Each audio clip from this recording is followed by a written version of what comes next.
Bakit po natin kailangan yung conversion? Kasi hindi po naman tayo still nakagaya talaga ng agila. Malalakas yung ay. Pero dapat, pero sabi nga, andun pa rin.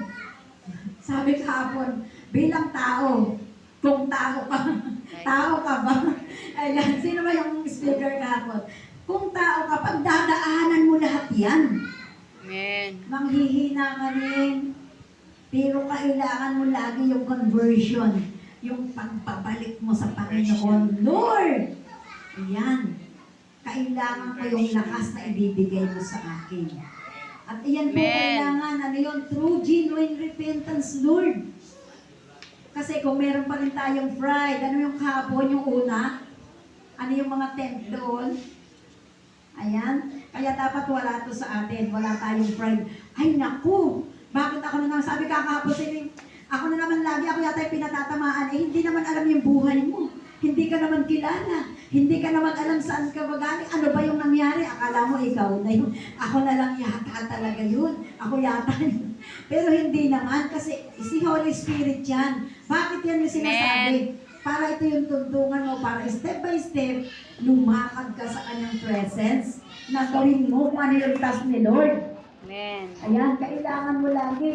Every morning, nandun ka sa presence niya. Diba? Devotion. Quiet time. Napaka-importante po ng quiet time. Sabi nga, pag ikay nag-devotion, wag ka nagmamadali. Pag ikay nagka-quiet time, ano ba yung quiet time? Doon ka nagmumuni-muni. Binabalikan mo yung pagmamahal ni Lord sa'yo. Na ikaw pala ito. Pero pinatawad ka rin niya, tinawag ka niya, binigyan ka ng pribilehiyo para magamit niya. Pinangakuan ka ng langit na bayan. Ang daming ginawa ng Lord sa buhay mo. Akala mo, ikaw na, dugo ka na, hindi mo na kaya.